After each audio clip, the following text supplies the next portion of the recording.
we're doing in parts of Canada on watershed and river restoration.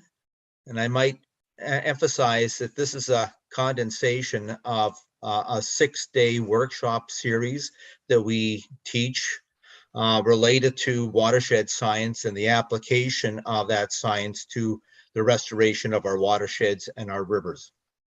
Thank you very much for the invitation to join all of you. Thank you. Annie, do you need my translation? Yes, please. Chat 116, quería agradecer por esta invitación a la Universidad Nacional y por esta oportunidad de poder presentar su trabajo, que ha sido producto de 6 talleres que se han llevado a cabo durante 6 días para la Universidad de Canadá.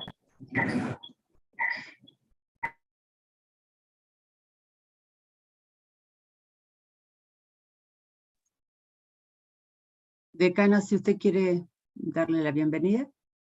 Ok, bueno, buenas tardes a todos y a todas. Bueno, depende de donde estemos ubicados. Estamos desde el Departamento Académico de Ciencias Exactas, Físicas y Naturales de la Universidad Nacional de La Rioja. Mi nombre es Marcelo Martínez, soy el actual decano de esta unidad académica. Y desde ya el agradecimiento a Jack y a todos los que están en la organización de este webinar denominado la Rehabilitación de Cuencas Hidrográficas en Canadá, Aplicación científica y práctica. Este webinar se desarrolla en el ámbito de la maestría de la enseñanza de las ciencias exactas y naturales y fue declarada de interés departamental por resolución 360 del año en curso. Como bien saben ustedes, todas estas actividades que llevamos adelante tienen que ver con los procesos de formación, de capacitación y de actualización permanente sobre temáticas que en el caso nuestro y en nuestra región son de mucho interés y de poco conocimiento. En ese sentido, Jack, muchas gracias por acceder a participar y vamos a estar atentamente escuchándote. El desafío de la rehabilitación ambiental es comprender en algún nivel el ecosistema de su cuenca y determinar dónde y por qué no está funcionando como debería.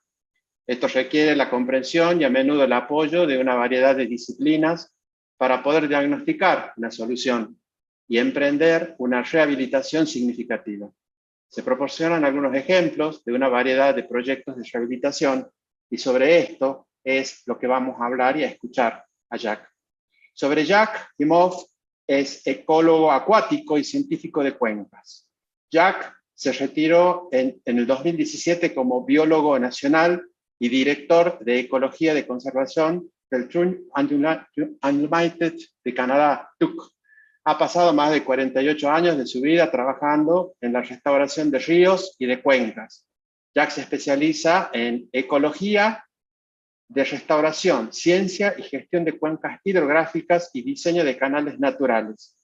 Se retiró en el 2010 como ecólogo acuático, provincial y científico de investigación de las cuencas hidrográficas del MNRF.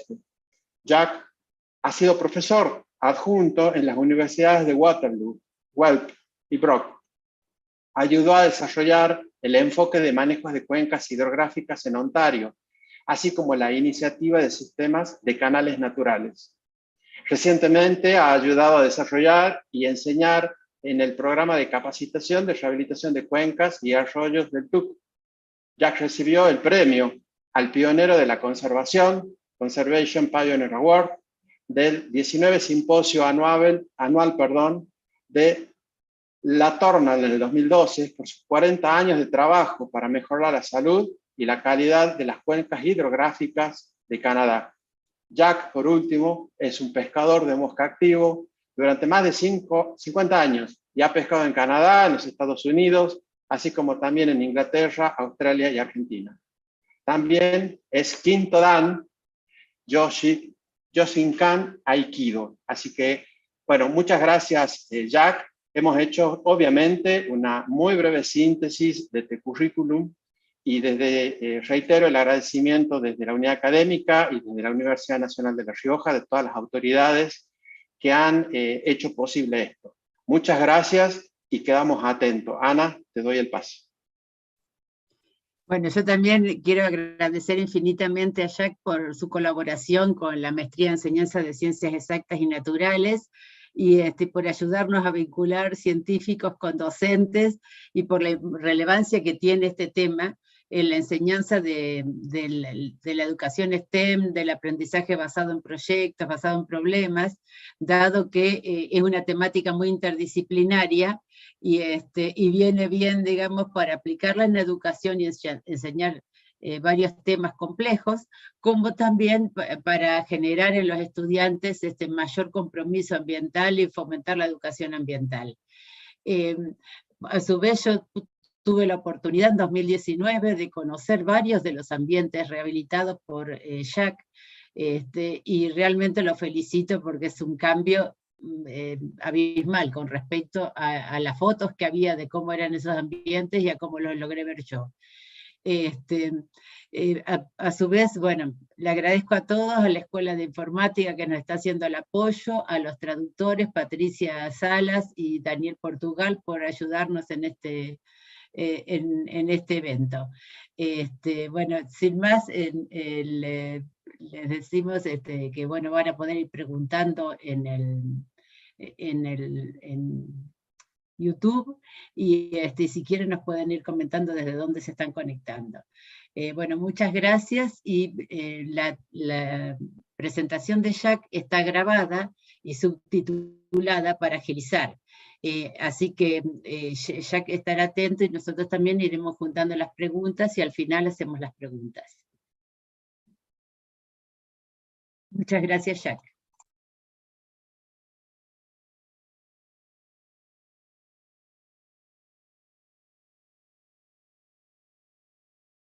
Hello, my name is Jack Imhof, and I'll be providing a presentation today entitled Rehabilitating Canada's Watersheds, Our Science and the Application of Practice.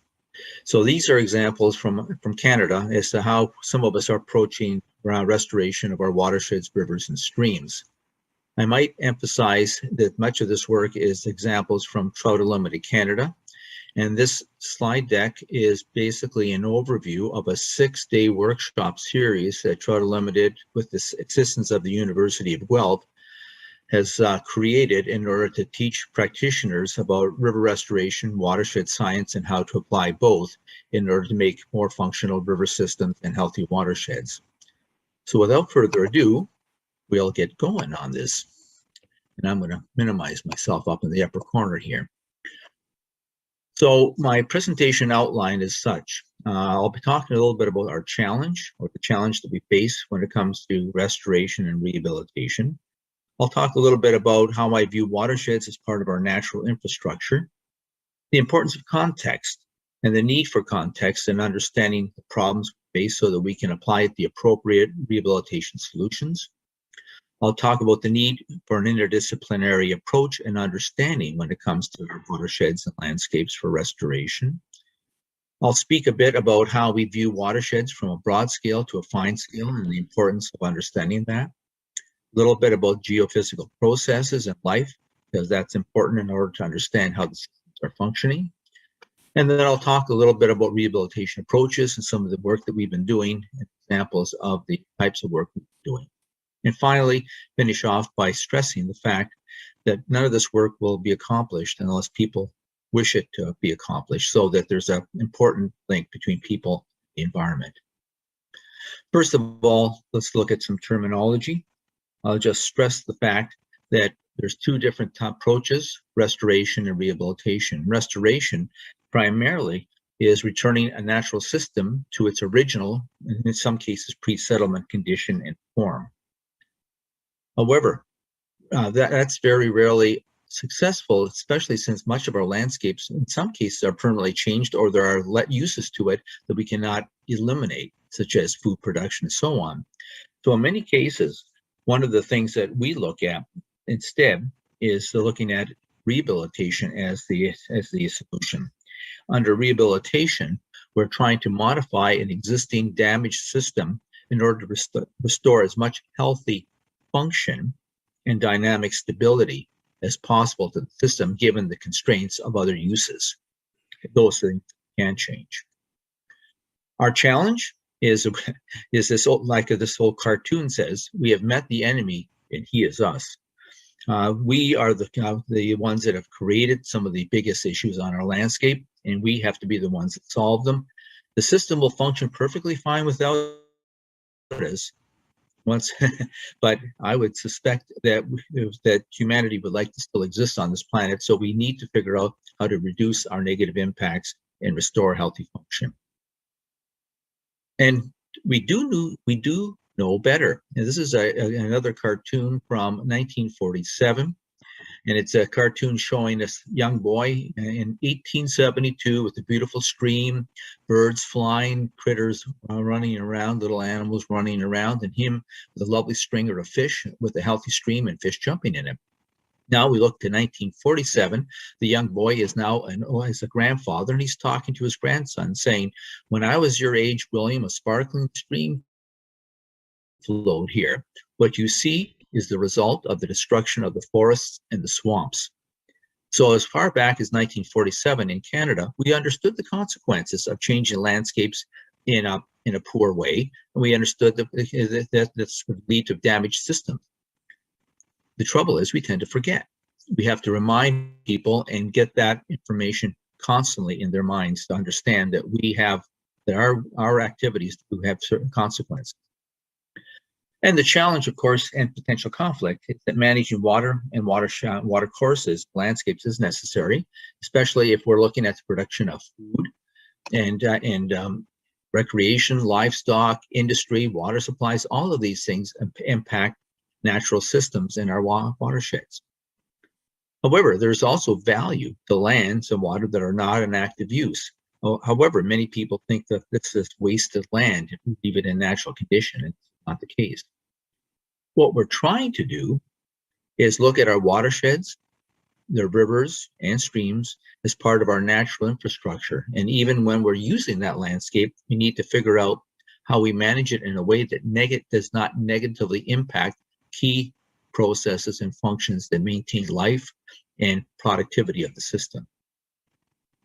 What are some of the values of natural infrastructure? Some of these values include water storage and management, cleansing of water through natural processes, recreational and food sources, biodiversity, and as well as well-being and spiritual and physical well-being for people just living adjacent to healthy water courses. Some of the conditions that we strive for in any of the work we do with rehabilitation or restoration is trying to protect the best we can and restore important functions in the rest of the land and water that people are using. We also try to maintain healthy riparian corridors and their floodplains. We look at stream competence. In other words, is the river able to move its water and sediment while maintaining its form over time? We look at trying to do work that has as low a maintenance cost as possible, allowing the system to heal itself with a little bit of help from us. We're looking as well at safer and more sustainable human environments and healthy habitat, healthy food webs for the critters that live both in the water and adjacent to the water and within that landscape that watershed flows. We do have a choice where we go, and this is something we try to teach folks in that this is a schematic showing a little mini watershed here. It's degraded over time. However, we're at a point to make another decision on which way we want to manage that landscape and watershed. So that trajectory of which way it may go is dependent upon understanding the system, determining appropriate plans and goals that you wish and policies, implementing those with the value system of what people want, and ultimately trying to ensure that good scientific principles are provided to balance personal interests. And if all those work, our trajectory may be to improve the system over time. If we don't work well, it will continue to degrade. The key here is we have choice. When we think about watersheds and any type of landscape, we have three major elements within these systems. These major elements of communities, landscape itself, and processes within that landscape can be described by their composition, the different pieces that are found on that landscape and in that landscape, the structure, how those pieces are formed and located within that landscape, and how they interact with the landscape itself, its geology, soils, and topography in relationship to processes like the water cycle and such. So these are the interactions. And many of these interactions create pathways and processes that sustain all life, which includes us. So what are some of so why do we need that context? Well, the role of context, as I mentioned earlier, is that we have to understand our system at some level. So in order to manage these systems through policy and programs and initiatives, we need to understand that many of the issues and I should say programs that we have created in the past have been based on a single issue. We want more land for agriculture. We want to develop it for an industry. We want it for water supply. We want it for recreation. But all of these have an impact on other uses and their other resource. So many of these single issues are often not connected to other concerns on the landscape. So therefore, to make a difference, we really need sound environmental management and ecological restoration that has to embrace what I call contextual thinking. That is, how does the system function at all different course levels? And in order to do that, we have to realize that the whole system is inherently interconnected. So what are the needs when it comes to contextual thinking? So in order to create what I call sound contextual plans for management, we need to understand the basic form and function of the system, what's driving what and how and where. We have to understand that when something happens, what effects does it have? In other words, the cause-effect relationships or cause-response relationships have to be understood at some level. We then can use that information to understand the consequences of various management actions and outcomes. In other words, which trajectory will that put us on with this watershed and landscape? And we have to, by understanding form and function and how the system operates, that will provide us with the full breadth of what is possible to do when it comes to management and restoration in order to achieve both people's goals and a healthier environment. But in order to do that, we need more than one discipline. This requires an interdisciplinary approach in order to create that understanding of the integrated system. So when it comes to stream rehabilitation as well, where there are a number of core professionals that we work with in Canada. We work with planners who, of course, collect information and create logical planning processes, provide reasonable outcomes and plans that people can utilize that have good science in them. We use biologists and ecologists who understand the linkages between the physical and chemical functions and the biotic needs within that landscape and for the animals and plants that they're looking at. Engineers are important because they design and manage the variability of things such as water flow in order to meet societal objectives. We need fluvial geomorphologists when we're dealing with water flowing water, because they are the experts at studying the influence of water and sediment loads on fluvial flow processes and landscapes over time. So how do these professions fit together? Biologists and ecologists quite often determine the animal population, biophysical and chemical needs, and their habitat limitations and needs. The geomorphologists determine the pattern and process of river morphology and evolution and determine what is a stable channel form for that geology and that topography and valley slope. Engineers then collect the information on flow patterns and sediments and erosive power and determine how to create and manage forms with the geomorphologists in order to create healthy, stable forms that evolve over time in a logical, rational way. So when we're using contextual thinking, what are we trying to integrate? Well, we're trying to integrate the processes. We're trying to define the technical and analytical approaches that help us link the various sciences and disciplines together. We're also trying to create enabling policies and legislation to help us achieve those goals and ambitions. We're also integrating the disciplines. We're trying to learn each other's language and speak each other's language so we understand and create a common scientific and policy view of how we should be managing that landscape and its consequences of management plans. We're also trying to create institutional arrangements and a common vision so that our agencies, our governments, both municipal and regional, provincial, state, have a common understanding of what society wants and how we achieve it with the science available to us.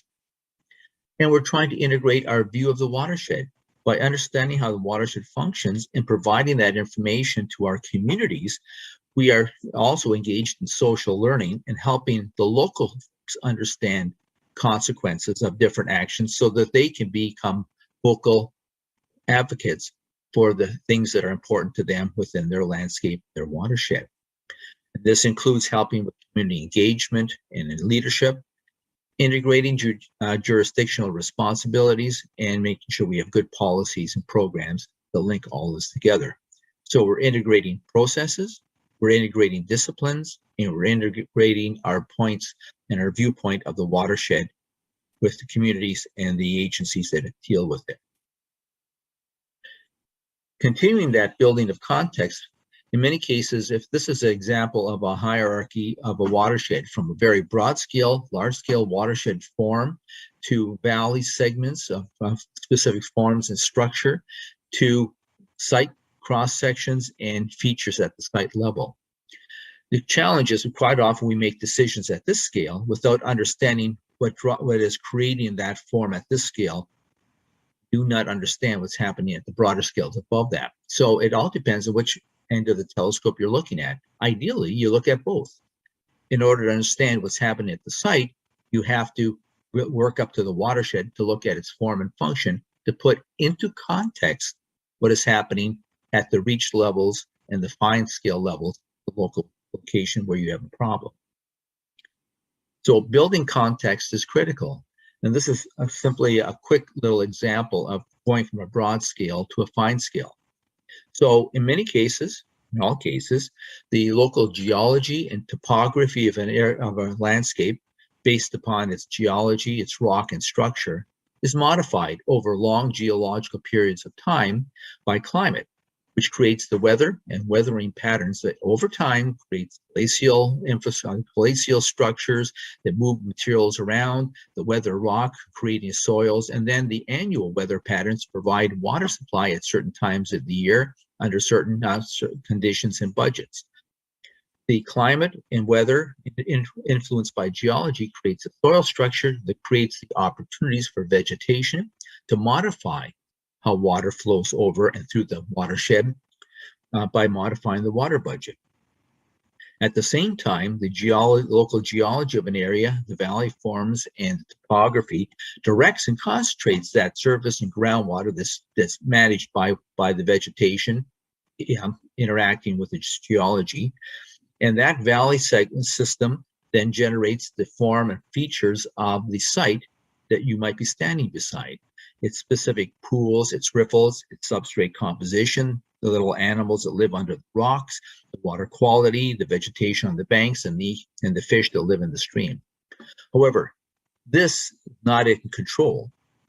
It's the larger scales above it that are controlling form and feature. And without an understanding of these broader scale forms and features, you can't understand what's happening at the local level. That is how you create context. Geology is also important in this because really geology determines how water can potentially move over and through that landscape based upon long periods of time.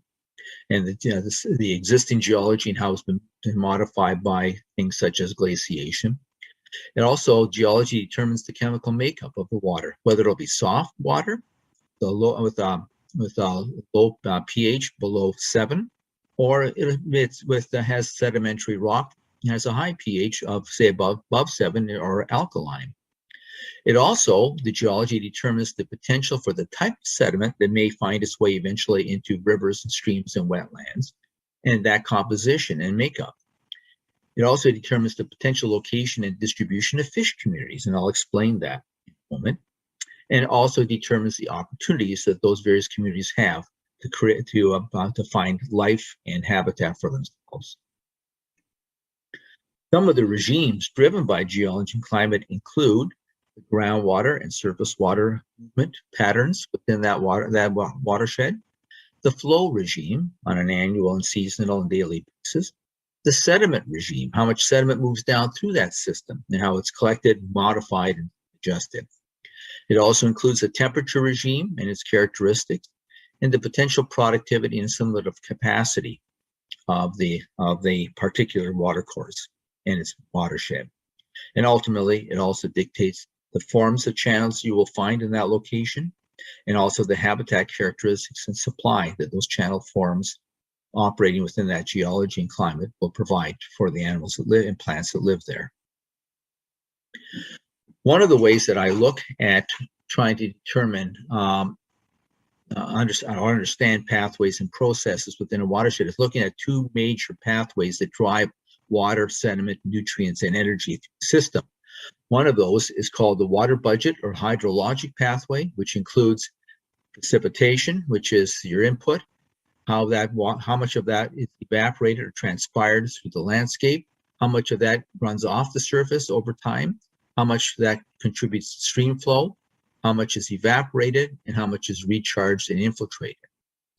The other pathway I look at is the valley pathway, of how that all comes together within the valley. That's called the ecological pathway, and it's based upon something called the serial discontinuity concept by Ward and Stanford, which is a modification of the river continuum concept by Vanut et al. 1980. And that includes how water, sediments, nutrients, and animals move from headwaters to river mouths, how the animals can move back upstream from estuaries into the system, the interaction of a river and its floodplain with its water, nutrients, and animal life, river and its riparian zone, and a river and its groundwater. All of these have interactions and dictate how life occurs, and every watershed will have different combinations and strengths of those pathways. And much of that is based, again, on the water budget, because ultimately the watershed manages water within that landscape. So understanding the hydrologic cycle is critically important in these areas. In order to understand groundwater function, one has to understand as well, as one example of the water budget is groundwater. And that groundwater is characterized both by volumetric and distributional characteristics. By volumetric, I mean volume of groundwater coming into a particular watershed dictates the base flow, the low flow characteristics of the system and its pattern. It dictates the flood flow and interflow volumes, how much goes through the shallow root horizon.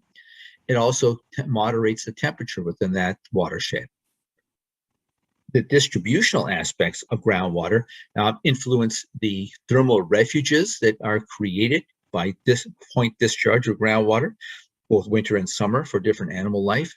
It dictates the reproductive habitats of different species, and it also creates and manages the characteristics of riparian wetlands, riparian zones themselves, and channel stability. At the site level, at the local level, groundwater discharges can moderate water quality and temperature, as well as create thermal refuges, reduce frazzle and anchorites that forms in the wintertime, and allow for life to exist even under severe winter conditions. And in some cases, especially in the summer, creates refuges for animals. This is a groundwater discharge in which a whole bunch of trout are sitting because the water temperature in the main flow is too warm, and this water flow here is 14 degrees. This groundwater pocket is protecting these fish during an extreme high temperature event. From a standpoint of flow, we look as well at ecological flows. This is based on Imhof et al.'s natural flow regime paper. We look at low flow regime, which is the minimum living space controlling maximum population size. We look at the channel forming flows that geomorphologists call either channel forming flow or bank full flow. We look at flows that flush and periodically cleanse the stream and system. We look at flows that allow for animals to move throughout the system and maintain connectivity between different parts of the water. So what happens when we change, for example, the hydrologic pathway. What disruption does that have when we change the water budget? So changes in water and sediment regime can result in less infiltration and interflow, which means an increase in runoff and flood flow events.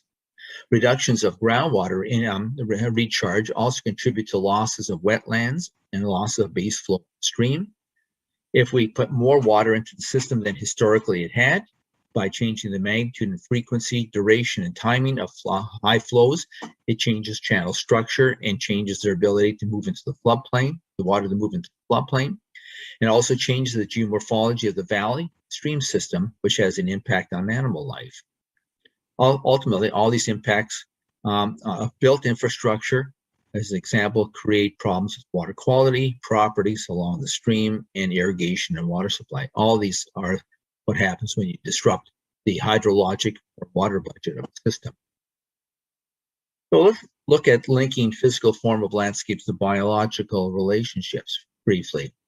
This is a simple, oversimplistic schema that shows that, as an example, the geology and climate drive this type of soils that one finds in an area. Those operating together create the groundwater characteristics of the area, modified by the vegetative community, which then ultimately all these operating together create the flow pattern. The flow patterns of a watershed create the different channel forms. Those channel forms create opportunities for the characteristic of the channel in relationship to its adjacent floodplain and riparian conditions. All of these drive aquatic productivity that ultimately creates the opportunities for the animal life that's found within a system. There can be some feedback loops where animals can refertilize and modify aquatic productivity. In many cases, for example, Pacific salmon on our west coast bring nutrients from the ocean. They reproduce and die, and the nutrients from their body create and enhance the productivity of those western rivers to allow for insect growth that feeds their young when they emerge in the following spring. When I mentioned earlier about geology and fish communities, this is an example from a modest-sized watershed in southern Ontario, Canada. It's called the Grand River Watershed. It flows into Lake Erie. It is about 7,000 square kilometers in size, and it's made up of three major superficial geological units: a large till moraines and till plains created post-glaciation, a large glacial lacustrine clay deposit at the bottom end from an ancient glacial lake. And this middle portion of the watershed was the glacial fluvial outwash of the glaciers that moved water and moved sediments, clays, tills, sands, and created large gravel and sand moraines. The sand and gravel moraines are in orange and in red. When we look at the distribution of fish communities within that watershed, we find only warm water fish communities in the tills and clays, because they cannot hold water other than in wetlands. So the water is warm and tends to be intermittent. At the bottom end, it becomes hot because of the clay plain as well. There's no groundwater. But the middle reaches have enormous amounts of groundwater as a result of the gravel moraines and the sand moraines. And these feed local groundwater into multiple small streams, creating opportunities for cold water fish communities. So you can use geology to dictate at a course level where you're likely to find different animal communities. When we look at streams and their corridors, I'll be going in a bit more detail as to how the watershed and the geomorphology creates channel forms animals like, and that we use for understanding of how we manage watersheds when it comes to restoration. Most people think of that a river habitat looks like this, and that this is the most important habitat is at low flow. Low flow, which is the minimal living space that animals can survive in streams for life, is important, low flow characteristics. However, that low flow channel, its form and structure, is dictated and modified on an annual basis by the high flow. So it's the high flow events that create the habitat that we see at low flow. So we need to link them together. As well, we have to understand, as I mentioned earlier, that rivers and flood carry both water and sediment. The mark of a stable, and I put that in quotation marks, stable system is one in which the form, the number of meanders, the number of ripples and pools, and their general pattern remains constant over time, even though the individual features, a particular ripple, a particular pool, a particular point bar, may change and adjust over time. That is the definition of dynamic equilibrium in a river system. The form stays constant over long periods of time, even though the features change. The other important element to realize is that rivers in flood attempt to dissipate their energy in two major vectors, both vertical and horizontal. The horizontal desire to dissipate energy is to increase the travel path down a slope. This creates meander patterns. And different stream forms create different meander patterns, some less, some more. As well, river dissipates its energy not only by doing work to create the meander pattern in planned form, but if you were to look at a river in longitudinal, riffle and pool structures actually create a vertical meander pattern as well to dissipate energy. And this creates the opportunities for animals to find a variety of life habitats within those areas for all different life stages. The other thing I've mentioned several times is that rivers carry sediment. Years ago, a gentleman by the name of Lane came up with this simple diagram of scales that on an annual basis, a stable or dynamically stable river is one in which the amount of sediment available to the river channel is balanced by the amount of water available to carry and move and sort that sediment. That is called a stable channel. Where a river has more sediment coming into it than it has water to carry that sediment out, the river fills in, grades over time and puts pressure on its banks and blows out that way. A river, this is an example of agricultural activity where you have more sediment coming in than water on an annual basis.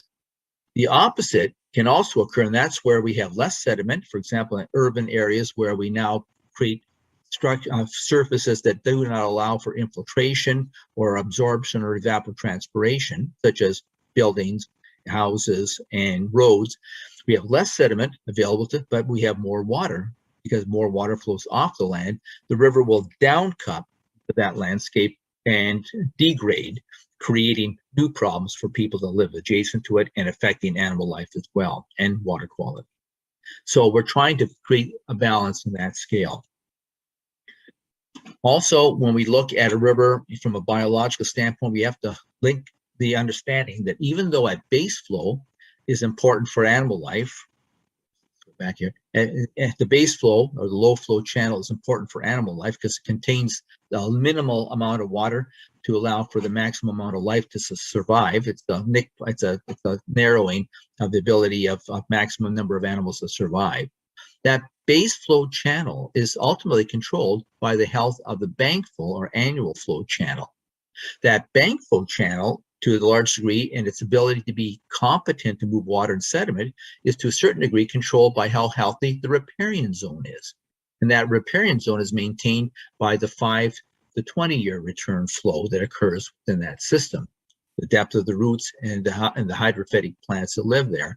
And all of that is controlled to a certain degree by the 50 to 100-year flood flow called the valley flow. They're all nested together and interact together to create healthy channels. We also realize that under different landscape features, different channel forms occur. There are about 20 or 30 different ways of classifying rivers in the literature. The one that I use because it's the most practical is one by David Rosgen from 1996 and his stream classification system that shows that under different conditions of the valley control and entrenchment and valley slope, different channel patterns occur over time. And these are found in different landscapes. Their cross sections also change over time and create different patterns and features. These are the wetland streams that are highly meandering. They have a low width depth ratio, but are very stable and can handle floods very well. The most common channel, though, that we find are what we call the C-type channels that are what I call the floodplain streams with gentle meanders, riffles at between the crossover points and pools at the bends.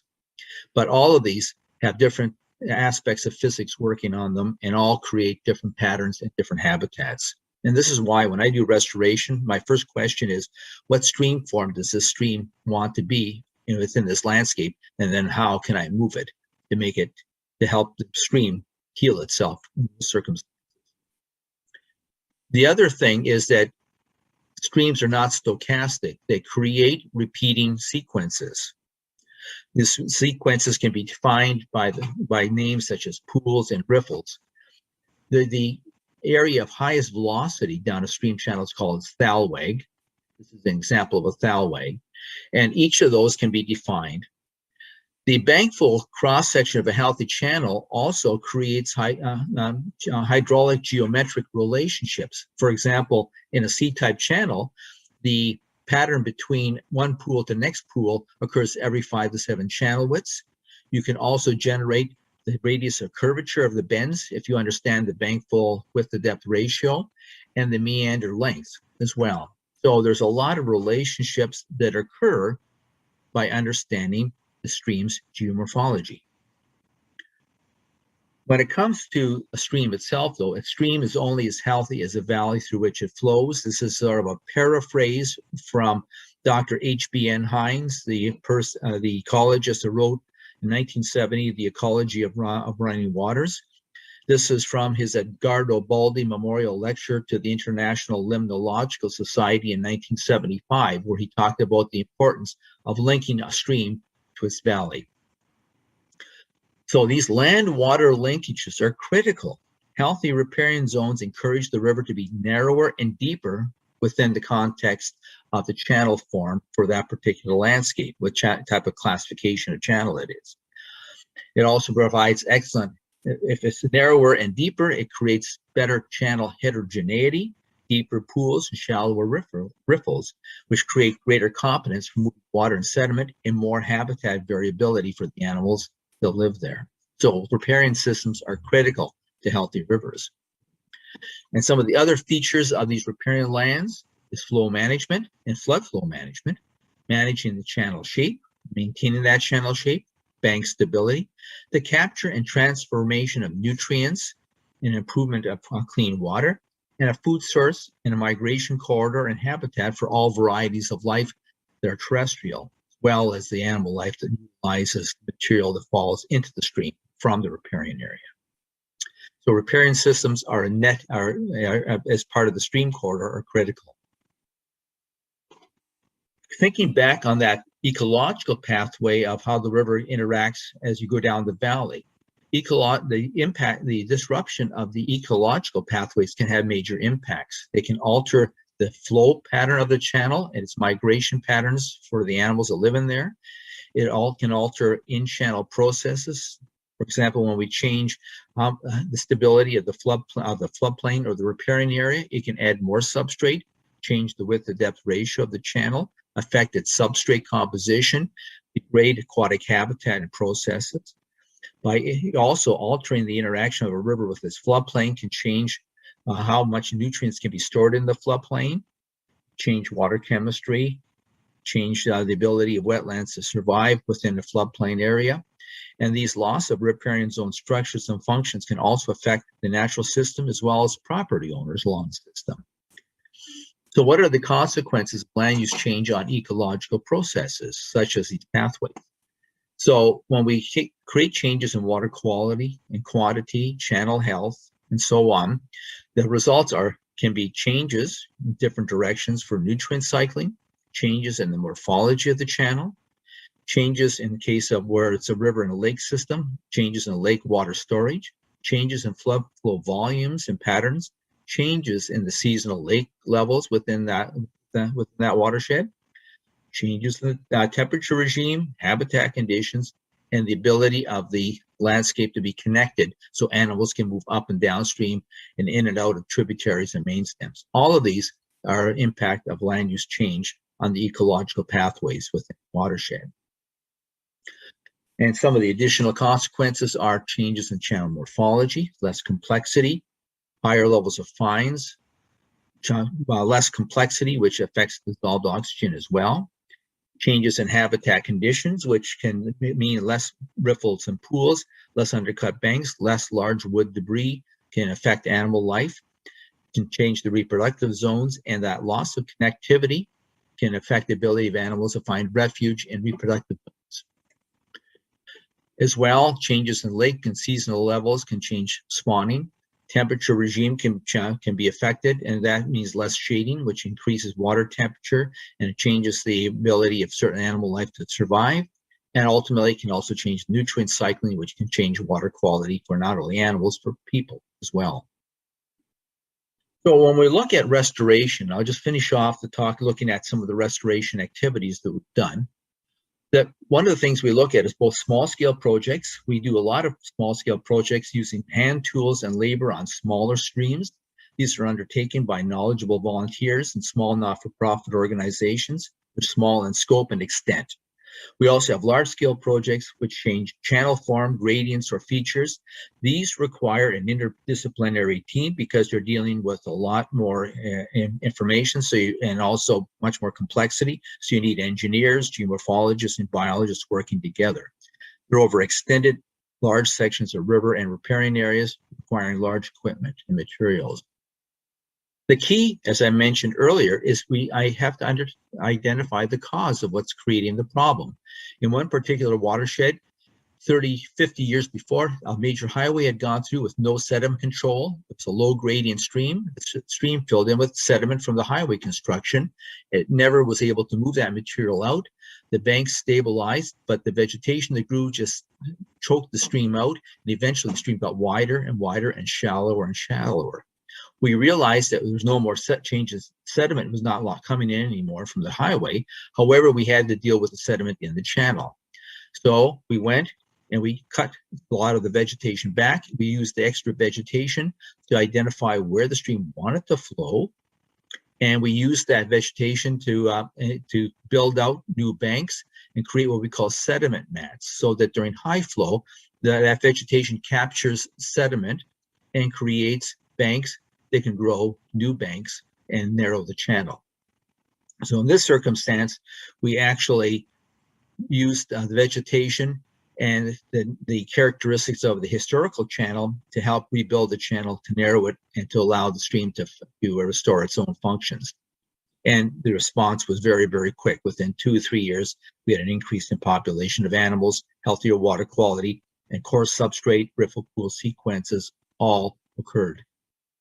However, many people think that by just going to a restoration handbook and looking at all the different techniques available, that you just pick and choose whatever technique you wished. But that's not the case. You cannot apply what we call a cookbook solution. You have to understand the system you're dealing with. In this case, on the upper left-hand corner, it was a spring creek with very limited high flow characteristics. Ultimately, it should have been a stream like the one on the bottom, spring-fed stream with a high meander pattern with low width to depth ratio. But in the circumstance of the upper left, they simply said, well, in order to stabilize the stream, we just use rock.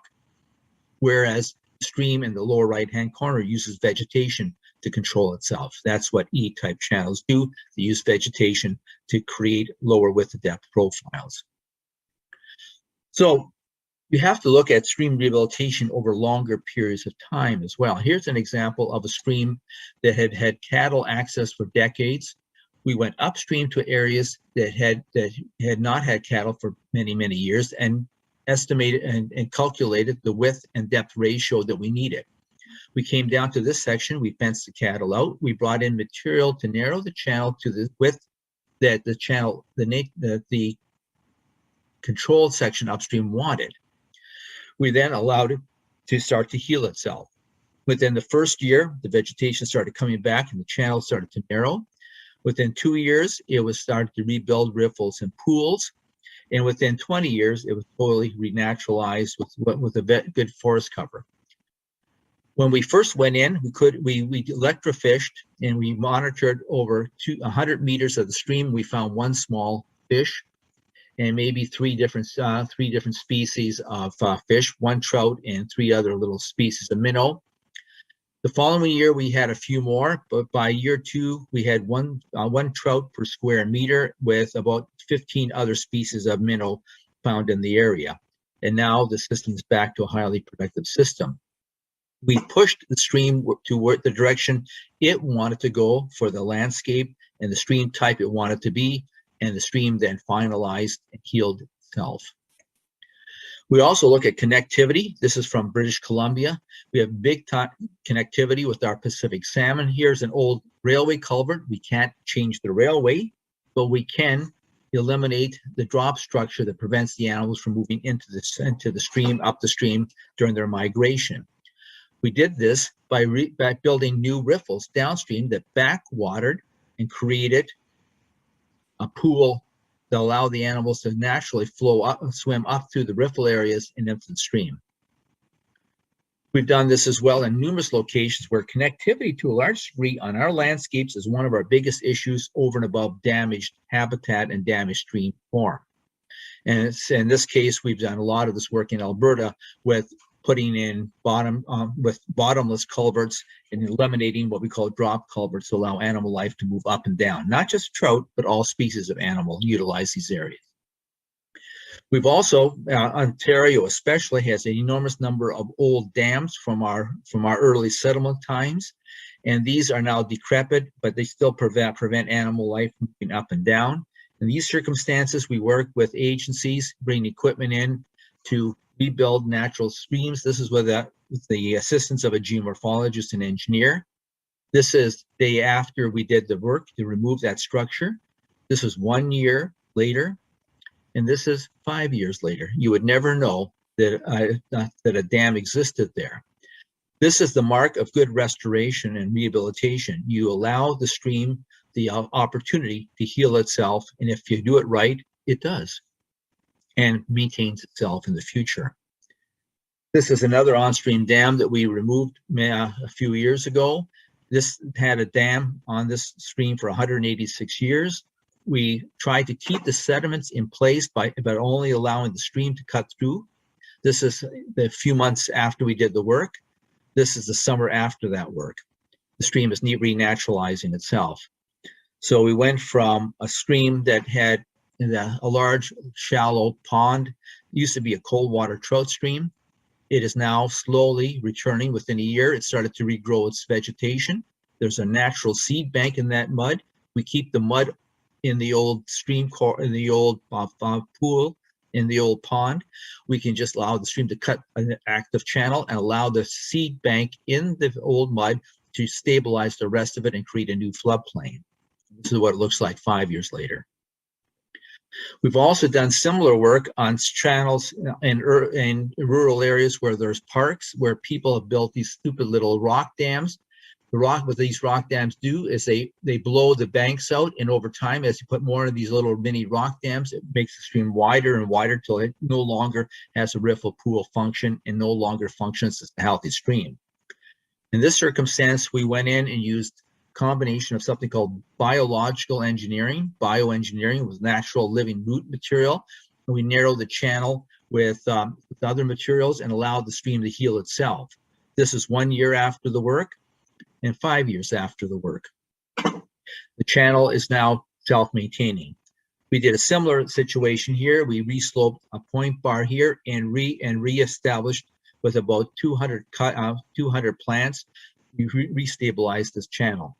So it's now more form, it's maintaining itself over the next number of years with little maintenance cost. We've also done other work with this is an on-stream swimming pool on a cold water stream. They let the water out seasonally, but it creates a thermal barrier to cold water habitat for cold water animals. We worked with the community. We took that out, renaturalize the system to the point now where it's slowly starting to restore itself with the proper width to depth ratio. Another stream that we worked on had many old beaver dams which were removed, but it also had undersized culverts, and it had outgraded, had filled in over time and widened out and killed its riparian zone to a large degree. We went in with hand tools and in some cases small equipment. We took the old culverts out. We put small spans so that people could drive over them, usually with farm equipment, and allowed the channel to cut a new channel through that system to narrow itself and rebuild riffle pool function. When we did this work, we could not find any trout anywhere within the system, even though the stream was cool. It historically had brook trout. We could not find any. We narrowed the channel with the volunteer work, and within 5 years, the stream looked like this. And I'll show you an example of the fact that the trout came back. We did not stock fish. There were a few fish here. Once we restored the habitat, the population grew.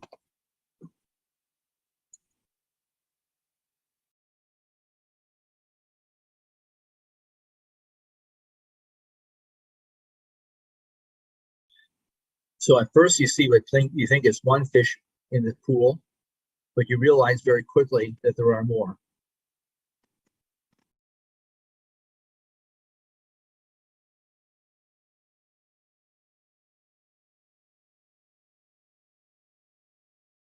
And there they are.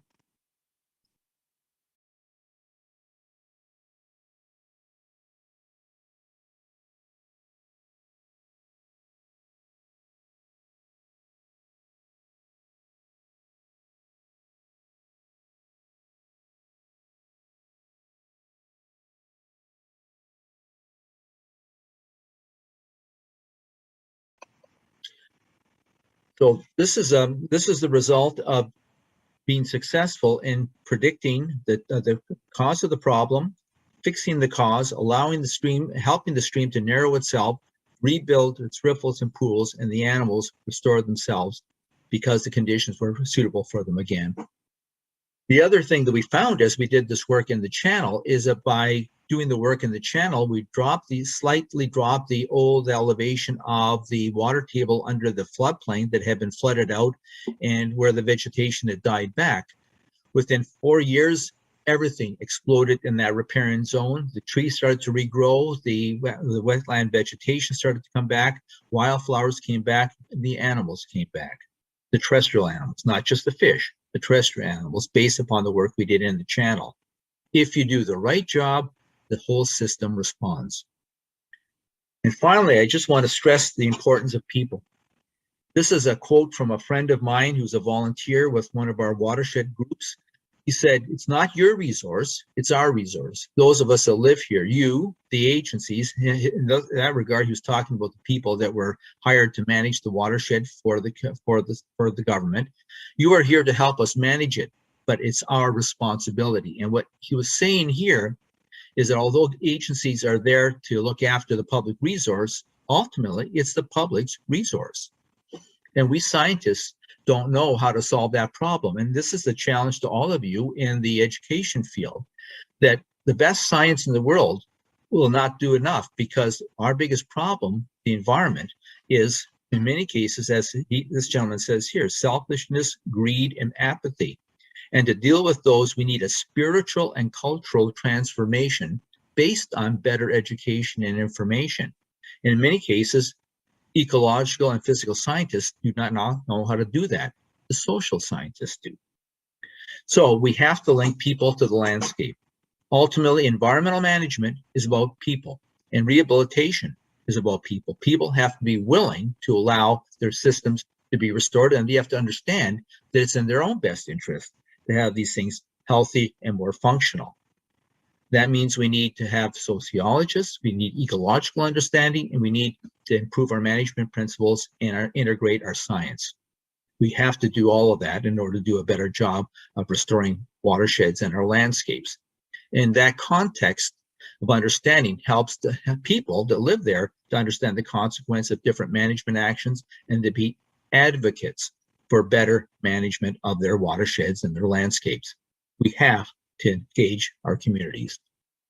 So in summary, in most cases, it's unrealistic that we can return our system to historical conditions. However, we can restore them with willingness of people and with good science to as healthy a functional state as possible. And that is the goal that we've been doing here in Canada, is trying to be practical and trying to ensure that we can restore these systems to as functional a state as possible. But in order to do that, we need to have integrative understanding of the situation, and we have to translate that information to people so they can make better choices. And that outcome of those choices means we have to implement it with our partners in our communities. And we all have a role to play. Thank you very much. Appreciate the time to provide information about the work that we're doing.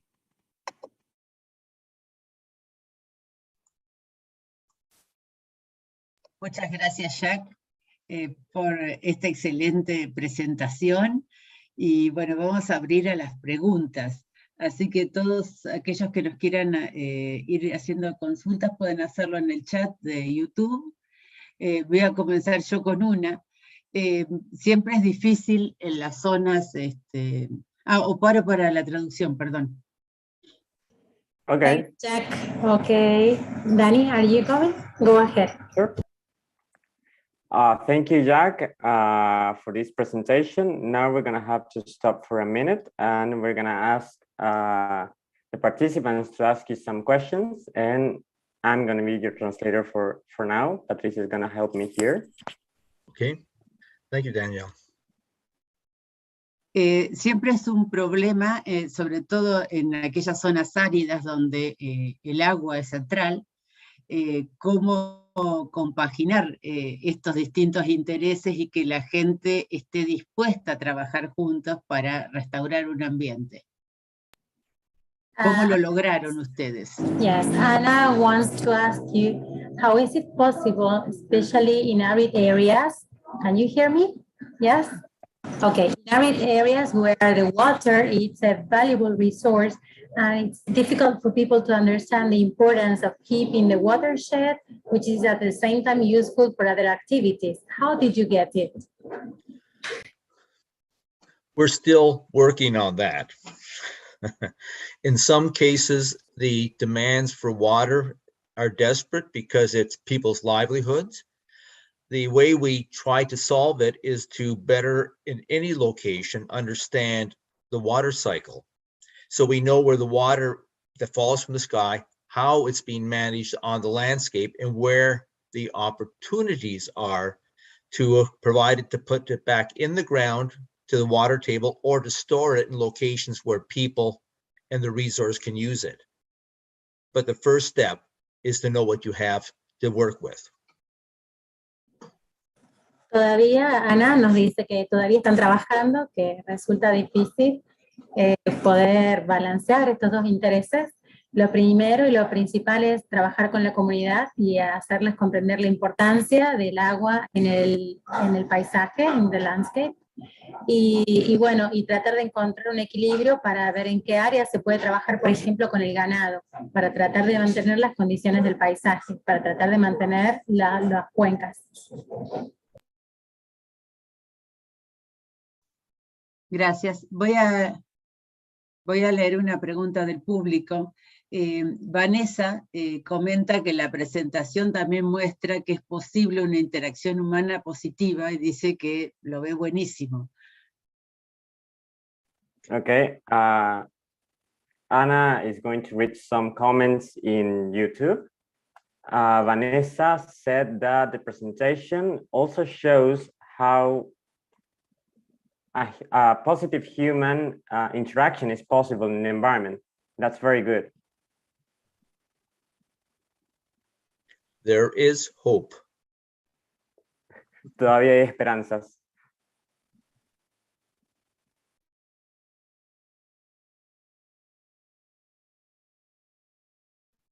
Alejandro, ¿la pregunta? Sí, buenas tardes. ¿Se escucha ahí? Sí. Sí. Sí, bueno, primero agradecer a Jack, excelente la presentación y muy bueno esto de un poco lo comentaba en YouTube que estabas viendo, cómo una intervención humana, una acción activa, a veces es positiva, ¿no? Eso, Patri, no sé si queréis ir traduciendo esa parte.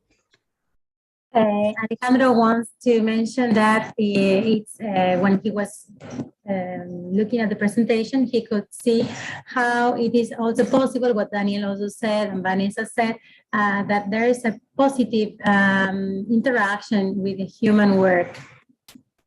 Okay, thank you. We can work together, but we need all the good information possible, and we also need to have everybody understand that information so they have a chance to have a good dialogue with each other. Dice que es posible, que podemos trabajar juntos, pero es necesario que todos comprendamos toda la información referida, en este caso, bueno, las cuencas, para que podamos trabajar juntos. Y ahí va la consulta. Bueno, tengo varias, te estaría charlando. And here comes the questions. Me quedó en la cabeza esto de científico social, ¿no? Si se aprende o se practica. He wants to know, he has in his mind, he got in his mind the words social scientist. And Alejandro wants to know if it is possible to learn to be a social scientist, if it is a matter of training, how is that possible? Where did you get in, and how is it that possible? My avenue into the social sciences was with colleagues at the University of Guelph in the social and environmental sciences. So they taught me how to better speak with people, how to engage with people, and how to learn from them. So it was a challenge to me, but it was a way I had to learn in order to be effective in making good change. Jack nos comenta que en su formación en la Universidad de Wales, él tuvo esta formación en sociología, aparte de ciencias, y esto le ha enseñado a entender, le ha enseñado que es importante entender y lograr el compromiso de todas las partes para realmente lograr buenos resultados. Engage es el compromiso, ¿no? El compromiso de la comunidad, el compromiso de los científicos, el compromiso de todas las políticas, que es lo que se decía en el video.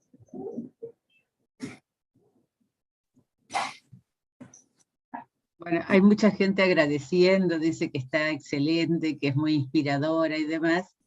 Voy a hacer otra de las preguntas. Santiago dice que en Argentina suele suceder que la población de bajos recursos económicos se asienta en forma irregular y no planificada dentro del valle de inundación del arroyo.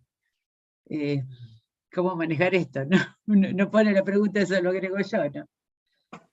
Okay. There are a lot of comments in YouTube saying how good this presentation was, and Santiago also added that in Argentina, population usually in lower resources. Yes, very poor people tend to settle down near these watersheds, and the question is, how is it possible to work with them, because sometimes they interrupt the watershed or things like that, and they settle down near them. Yeah, well, it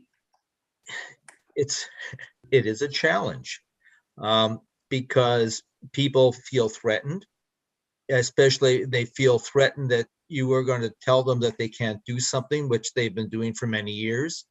So the challenge that we face is, first of all, giving them information on what we know about their system, asking them what they know, and then try to create a structure for them to understand how their watershed is working and what impacts their activities may have on it.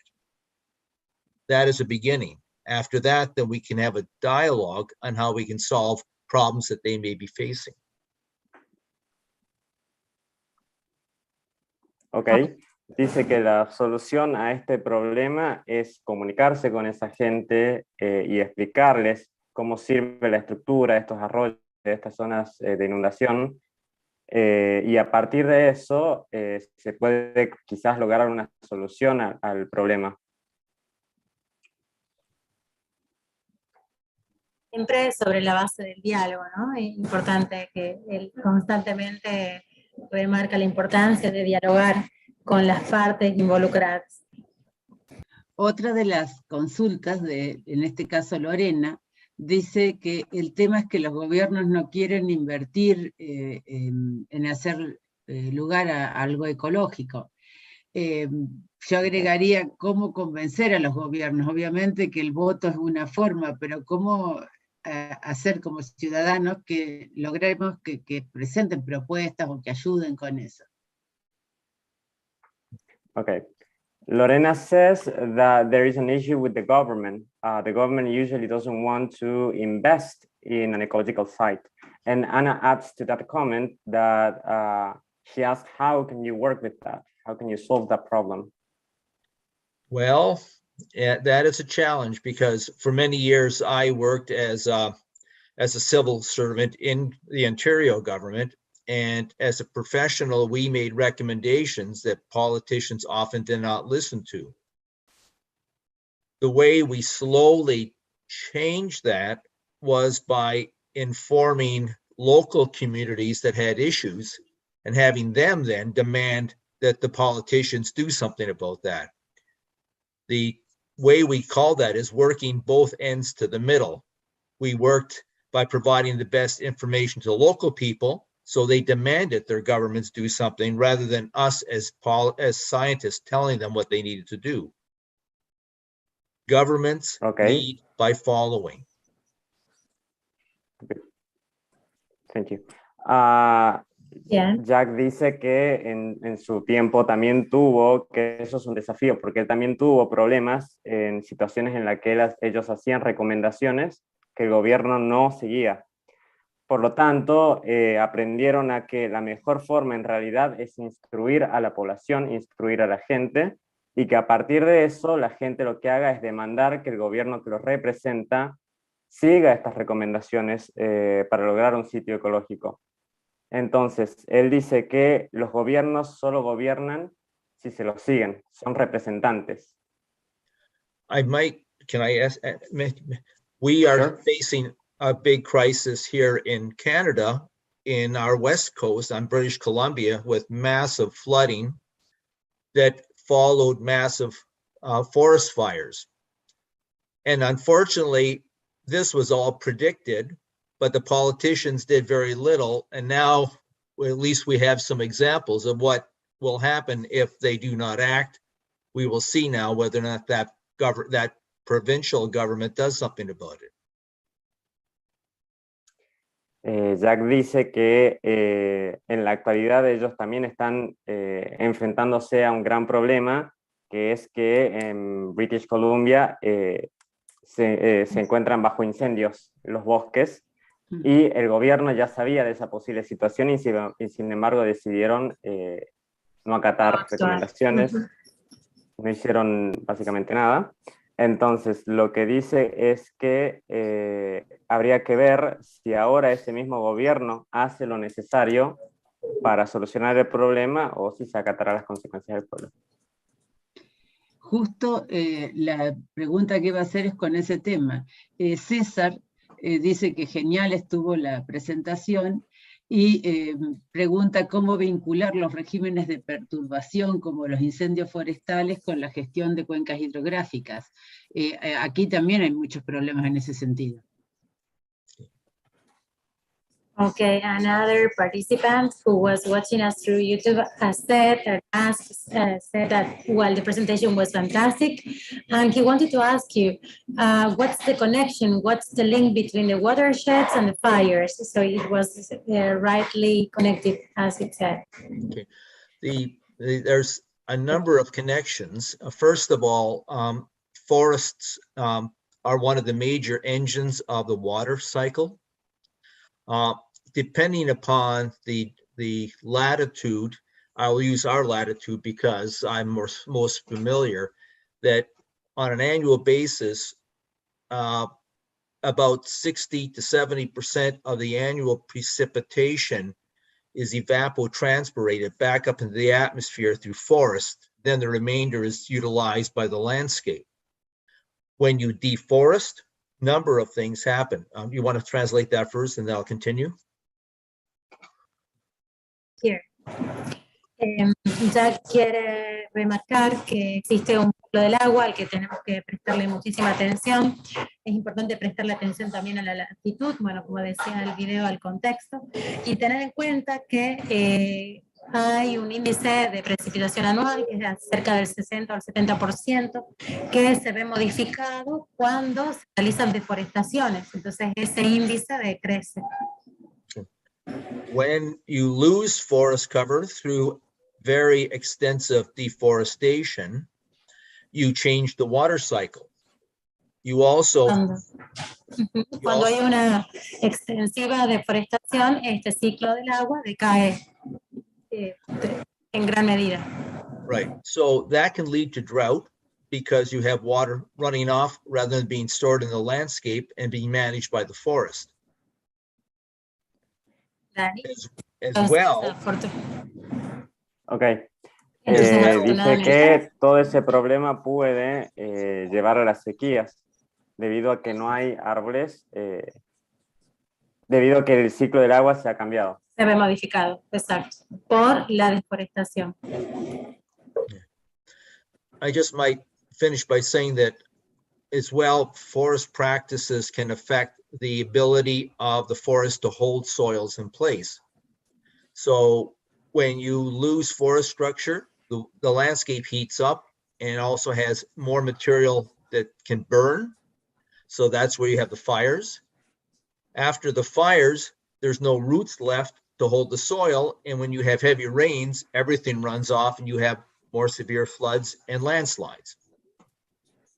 Bien, entonces cuando hay excesiva deforestación, se modifica, bueno, justamente estos quedan los restos de madera, que son los que producen los incendios forestales. Además, el suelo se debilita, al que luego se inicia el incendio. Al incendiarse, las raíces ya no pueden contener los sedimentos, y cuando llueve son arrastrados por la lluvia todos estos sedimentos. Hope that answers the question. It's a big question. Dice que es la gran pregunta, que es una gran pregunta el hecho de tener, bueno, de considerar la conexión que hay entre los incendios forestales y los cauces de agua.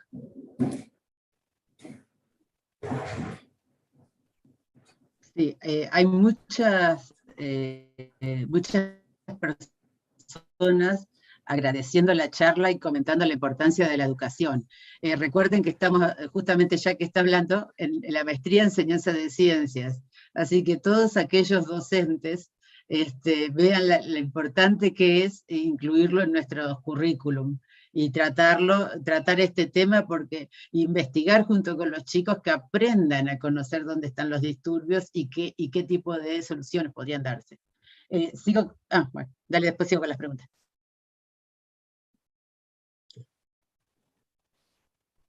Anna wanted to comment that there are many people looking at this conference, and she wants to emphasize the importance for all the participants and students of this career to consider this topic and to include this topic when teaching to students, because that's a way of involving them and trying to help. Raúl pregunta sobre el ventos, o sea, los animales que viven sobre el fondo. ¿Qué importancia tienen en el proceso de rehabilitación?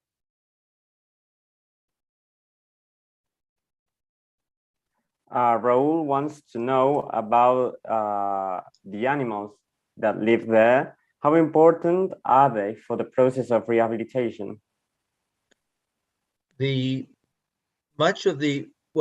When it comes to animals, we determine the type of system that we're trying to restore and what animals are found there, wild animals in this case, and then we determine what type of habitat requirements have to be built in to provide them with opportunities for life. That's both terrestrial and aquatic. Our focus is making the system as healthy and functional as possible with the native materials that are found there, and that then the animals themselves will find the habitat, the specific requirements that they need. So our focus is not one particular species, but the whole animal community, both and plant community. We work on the whole system. Ok. Jack dice que ellos no se enfocan necesariamente en una especie en particular, sino en todo un sistema de especies, en todo el ser vivo, ya sea planta o sea animal, y que la importancia en la rehabilitación de estos es que ellos buscan la forma en que el animal o la planta pueda vivir en ese hábitat de una forma más saludable posible. Entonces ellos lo que hacen es restaurar el sistema que ya precisamente mantenía a toda la fauna y la flora. Gracias. Silvana comenta que, bueno, que es excelente la presentación y que es parte de lo que aborda en la carrera de hidrogeología, y que esta oportunidad de escucharlo a Jack les muestra un abanico de trabajo y compromiso hacia la comunidad y lo agradece. Okay, Silvana, who is a student at the career of hydrology, wants to mention that this kind of information is what they work with, and she thanks you for your presentation. She says that you have already shown her a lot of possibilities for working with these watershed issues, and it's a fantastic overview of it. Well, please thank her very much. My job is to make sure that people know that their careers have meaning in managing for healthy environments. All careers.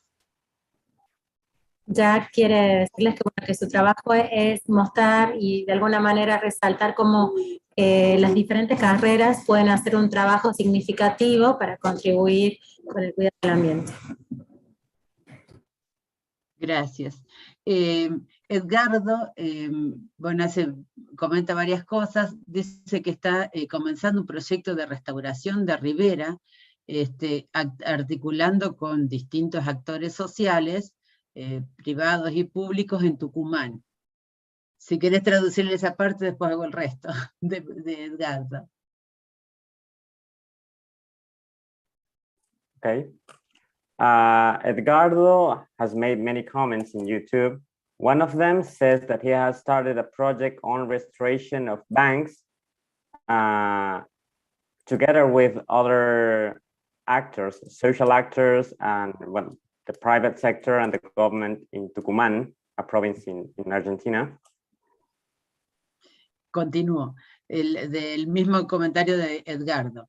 Una problemática que enfrentamos es que en ríos medianos, en llanura, están erosionados por los campos de cultivo y quieren tratar de aminorar esa erosión, y que están con la expectativa de cómo lo va a tomar la población local. Si tuvieron alguna situación similar en el trabajo con la agricultura.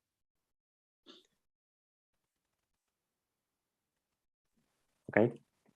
One of the problems, one of the challenges they're facing is that in some rivers in the plains, some rivers in the plains are eroding. Patricia, no escuché esa parte, perdón. Yes, that some rivers, middle-sized rivers, being like the soil is not, it's been, how do you say, erosionado, Dani? Eroding. Eroding, yes. And the people who live there are working with agriculture, so the situation they are facing is what are going to be the expectations for the people living near those banks. So have you ever had a similar situation where you have had to face the situation with people working with agriculture, where the river banks were eroded? Every day. Todos los días, constantemente, ellos tienen que enfrentar este tipo de situaciones donde los ríos están, las riberas de ríos están erosionadas. I might add that the challenge is that they think that by using all the land right to the edge of the river, they're going to be profitable and produce more crops. And they may for 1, 2, 3, 4, 5 years, but if the banks aren't stable, they will lose more land than they were able to farm.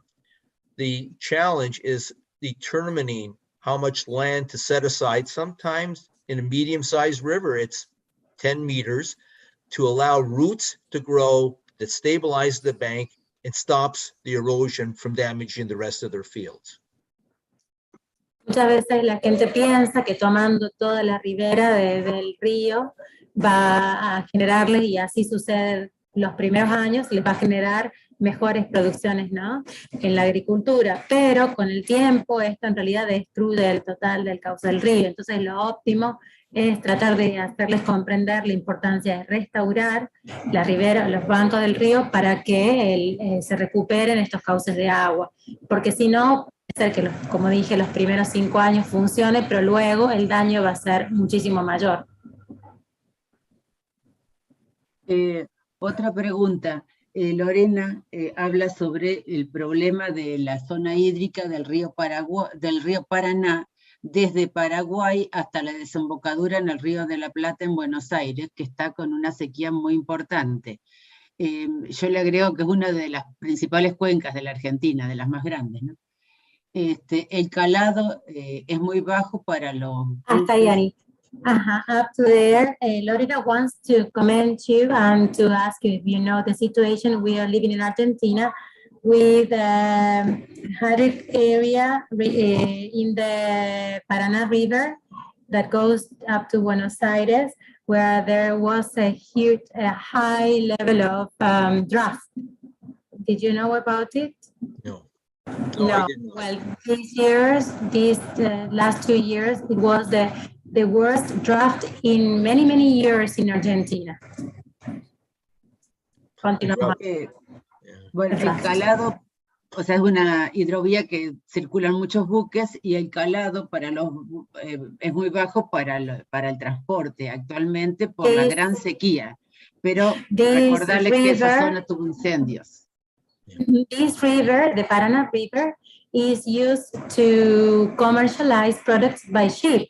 And now it's due to the draft, the high level of draft, it is impossible that ships go along the river. Lorena wants to comment that there were a lot of fires along the river. So does it have to do with the problem of the draft?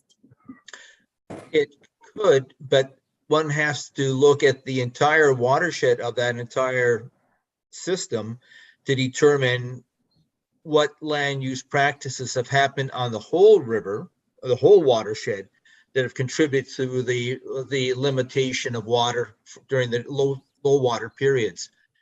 Also, forest fires along the banks can erode the banks. The river widens and shallows. So that could also be a combination of those circumstances, changes in the land use of the watershed, changing the water cycle, and then the fires widening the channel and shallowing it. Jack comenta que podría ser así, que podría ser que los incendios hayan influido en gran medida con esta sequía, pero que habría que analizar la cuenca en su totalidad como un sistema, también considerar qué ha pasado con la ribera o los bancos del río, porque también puede ser como que se hayan erosionado los suelos en ambas riberas, entonces es hecho que el río se ensanche y que pierda profundidad. Entonces es una combinación de factores que habría que analizar. Leo otra consulta de César. Dice que gracias por el webinar, y que qué recomendaciones haría para restaurar cuencas afectadas por castores y represas de castores en la Patagonia, en Argentina. Le agrego, porque ya no sé si conoce, el castor no es nativo de Argentina y fue introducido en el sur de la Patagonia.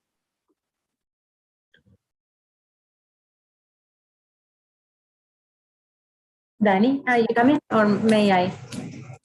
I can, sorry. Cesar wants to know what recommendations would you do to restore watersheds affected by beavers in Patagonia, Argentina. In Patagonia is a region on the south of Argentina.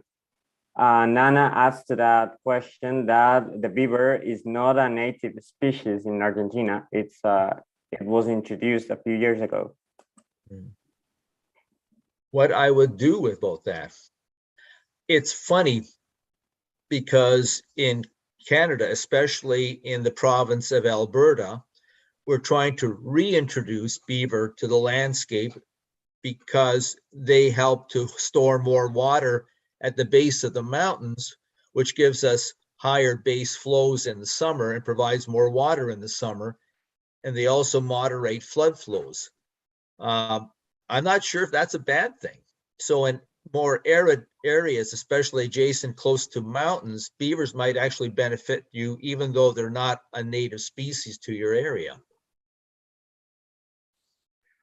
Acá Jack quiere, bueno, lo que recomendaría en realidad es algo curioso, porque él cuenta sobre una situación en Alberta donde ellos quieren reintroducir a los castores, porque los castores pueden con sus represas almacenar más agua. Entonces, él cree que quizás el castor en sí no es el problema en la zona, más allá de que haya sido una especie introducida o no. No lo ve como algo malo para la zona en lo que es la cuenca. Ok. Leo otra consulta que nada que ver.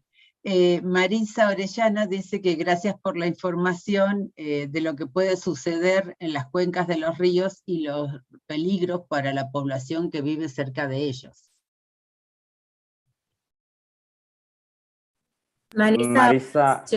Yes, Marisa wants Go on, to. go on. Thanks. Okay. Go on, sorry. Marisa wants to thanks for the information, and she wants to, well, just to say that it's fantastic information to know about the watersheds and the risks for the communities living along the watersheds and those areas. Thank you. Merci. Marisa. Silvana pregunta, ¿cómo lograron trabajar la gestión integral de recursos hídricos en Canadá? Y yo le agregaría, ¿se puede comentar un poco más el impacto del trabajo de los voluntarios en la restauración? O sea, ¿cómo los voluntarios ayudan a que la gente tome conciencia? Silvana wants to know, how did you manage to work on the administration, on the management of the integral hydric resources in Canada? And Anna wants to know too about how volunteering work affected that area in restoration. Well, first of all, I'll say that we still run challenges in Canada, just like we do everywhere else. Politicians come, politicians go. Some politicians and governments listen to people and professionals, and some governments don't. We have gone through at least 2 or 3 cycles of governments willing to listen to the science and cycles where they don't. So sometimes we reinvent the wheel. That's the first part. I'll mention the second part after you translate. Okay. Bueno, Jack acá nos cuenta que ellos también tuvieron desafíos en esas áreas, más que nada debido a que, bueno, los políticos cambian, algunos vienen, otros se van, y siempre depende mucho de los ciclos. Hay ciclos en los que hay políticos, nuestros líderes políticos nos escuchan y nos entienden y siguen recomendaciones, y otros ciclos en los que no. One of the ways that we have found that helps to get governments to start thinking about this is, again, going to communities that have been affected by problems, explaining what the solutions are, and having them work to get the government to change the way they do business. At the same time, we then also provide opportunities through different organizations, not-for-profits, for people to get involved on practical things in their own backyard and their own local streams, and that helps them become advocates back to the politicians and to the government. Ok. Él dice que la forma en la que encontró que podían solucionar ese problema es yendo a las áreas donde más se encuentran afectadas y donde el gobierno mucha importancia no le da. De esta forma, ellos les dan la oportunidad a muchas organizaciones sin fines de lucro para que ellos, a partir de ahí, puedan también llevar presión a quienes manejan estos recursos. Ok, gracias. Lorena pregunta si podría Jack explicar brevemente cuáles son los indicadores que utilizaría para determinar la salud ambiental de un arroyo, pensando aunque sea en una escala no muy grande. Lorena, turning on the camera. Lorena wants to know which are the indicators that help you know what's the conditions of a watershed, if it is healthy or not. Well, one of the ways is to see if your watershed is gauged. By gauged, I mean, does it have water monitoring programs to look at the flow of water down the streams, the different tributaries of the river. I look at what I call the gauge station, which gives me the hydrology of the flow patterns. I look at the response of the flows to heavy rains and snowmelt, and that tells me whether or not the system is still healthy or has been starting to change. Then I look at the land uses and try to look at where the relationships are. Dani, can you help me with some terms? Jack nos comenta, bueno, que son varios los indicadores que tiene en cuenta. Uno es el patrón o sea, cómo fluye el cauce. Otro, Dani, ¿me ayudas? Porque eran como tres. El patrón de la inundación. El patrón de inundación, el cauce de inundación, y había uno más. Could you repeat us, Jack? La llanura, inundación puede ser. Ah, el uso del suelo, la cobertura del suelo. El uso del suelo. Bien. Ajá, bien. Yeah, so I look at how the river responds to heavy rains and snow. ¿Cómo responde el río? Yeah. ¿Cómo responde el río a las lluvias intensas? I also look at the sediment and the turbidity of the rivers during heavy flow, and I look at the relationship to that and to water quality. Y también el revisar cómo responde el sedimento en las áreas donde el río fluye con mayor peso, ¿sería, Dani? Heavy flow.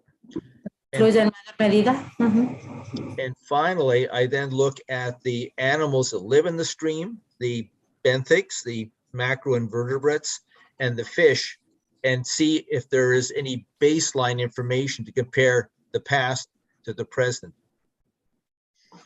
También el hecho de tener en cuenta cuáles son los animales, los peces que viven en el río, cuáles vivieron en el pasado y cuáles son los que viven en el presente. And one of the other elements is going and talking to the elders in the community and asking them, have things changed? Because that helps to understand what's happened on their landscape because they've lived it. También es importante consultar con las personas mayores de la comunidad para conocer cómo era el río antes y compararlo con su situación actual. Qué lindo ese aspecto, ¿no? De contactarse con la comunidad. Eso, comentario personal. Alejandro, ¿querías hacer una consulta que está aquí en el chat? Sí, quería consultar, o sea, cambiando un poco la visión de escala, porque convenciones como Ramsar, por ejemplo, si tienen impacto positivo en la práctica, o en el caso tuyo específico, Jack, con tu experiencia, o solamente son convenciones que son macro y a escala local no tienen un impacto real, por lo menos en Canadá. Ale, ¿me podrías repetir la pregunta? Entonces, convencer, me decías. Convención, hay una convención internacional se llama Ramsar, Okay, yes. de Ajá. humedales. Si quieres lo hago. Digo, Dale. si eso a nivel macropolítico tiene un impacto a nivel local, por lo menos en Canadá. Yes. Okay. Alejandro wants to know whether conventions such as Ramsar have an impact in your work, or they don't have any impact. They are just political statements. Could you repeat that, please? Yes. He wants to know whether the conventions such as Ramsar Convention have any kind of impact in your work, or are they just political statements? We do look to the various conventions as guidance for what the world and people wish to see happen. How those conventions are implemented within any government does vary. So we try to make sure that we follow those conventions as best as we can and apply those principles to the work we do, even if the politicians don't follow through. Okay. Dice que ellos tratan de guiarse siempre por esas convenciones, pero que lamentablemente cómo se aplican esas convenciones en cada gobierno es muy distinto. Él dice que, bueno, él quiere guiarse por las convenciones y por las buenas prácticas, por lo que quiere la gente, por lo que quiere el pueblo. Así que, bueno, ellos siguen las convenciones y algunos políticos no, por supuesto. Piensan que las convenciones en realidad son las mejores prácticas que se pueden aplicar.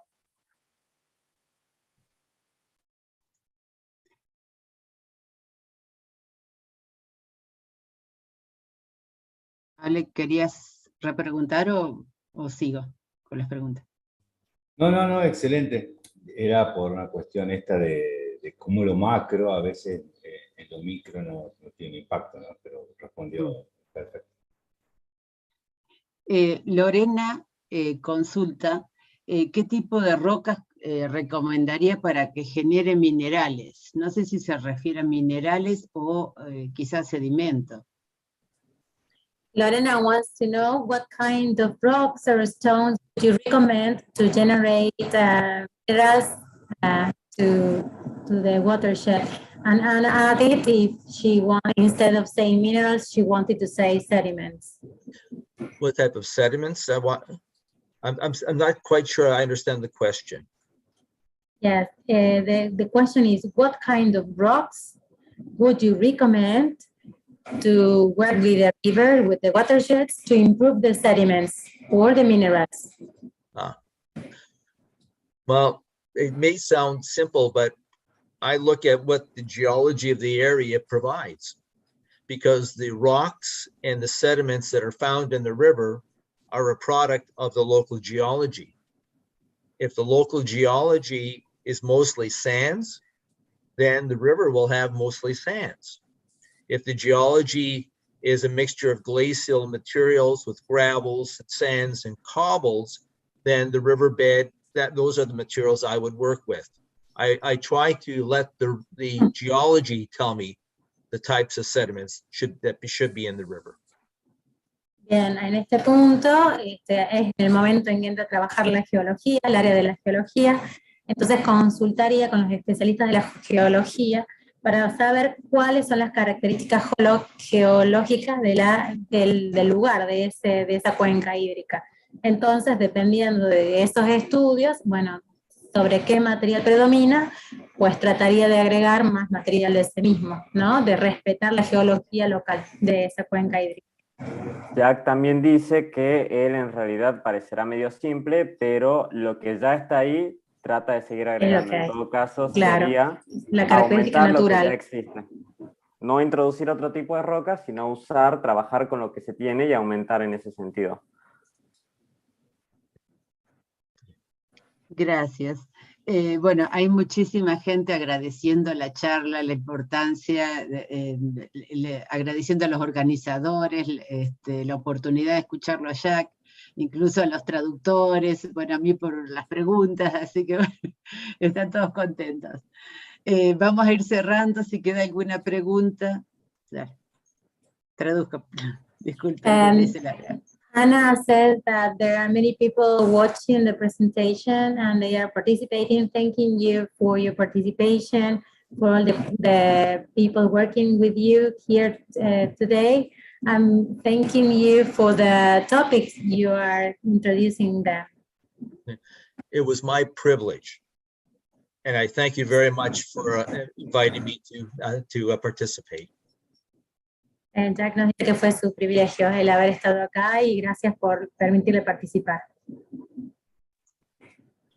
Bueno, vamos a ir cerrando. En caso de que queden más preguntas, podemos juntarlas y enviárselas al doctor Imhof a futuro para que las responda y se las devolvemos a la gente que pregunta.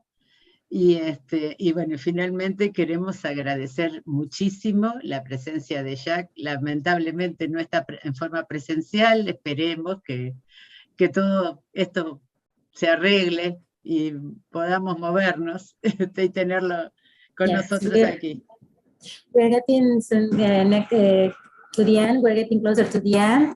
If there are other questions, they will get it all together. Anna will get them and will send you by email so we have the chance to get your answers. She thanks you. It's a shame that we don't have the opportunity of having you here in a face-to-face conference, but we hope that after the pandemic, there will be a chance to an opportunity of having you in here. So you are invited and welcome to come and join us here. It would be a pleasure for us. It would be a pleasure for me to join all of you again in Argentina. Un gran placer para él poder venir y unirse a una presentación como esta en Argentina. Bueno, muchas gracias, Jack. Finalmente les recuerdo a todos la importancia de trabajar juntos entre científicos y educadores. Y sobre todo aquellos tesistas de la maestría que vayan viendo sobre los posibles temas en sus tesis para innovar, para probar cuánto aprenden, el interés de los estudiantes y ojalá redunde en un mejor ambiente, ¿no?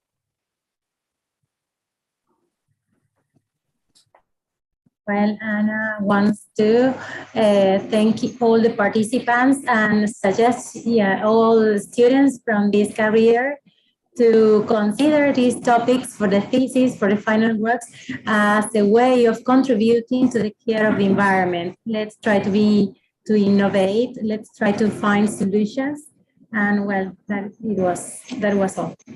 He also emphasizes the importance of working together, especially between educators and scientists. Exactly. Bueno, para cerrar agradezco a todos los organizadores y un especial agradecimiento a Daniel y a Patricia por la traducción y nuevamente gracias, Jack, por ayudarnos. Thanks, Jack, for helping us. Okay, bye. Your mic, if you want to use your mic, turn it on. I was just saying thank you to everyone. It was a pleasure meeting everyone and sharing some of the knowledge and information that I've been able to acquire over 40 years. Fue un placer para Jack el poder unirse a esta presentación y compartir con ustedes su trabajo que ha llevado a cabo por más de 48 años, así que para él es una gran alegría el poder compartirlo. Bueno, muchas gracias por todo. Muchas gracias. Oh, so lovely. Algo de español también. Claro, seguro. See you soon, Jack. A pleasure. Take care. Thank you. Thank you very much. See you soon. Yeah. Bye-bye. It was fantastic. Bye-bye. Bye-bye. Bye. Bye-bye. Bye-bye.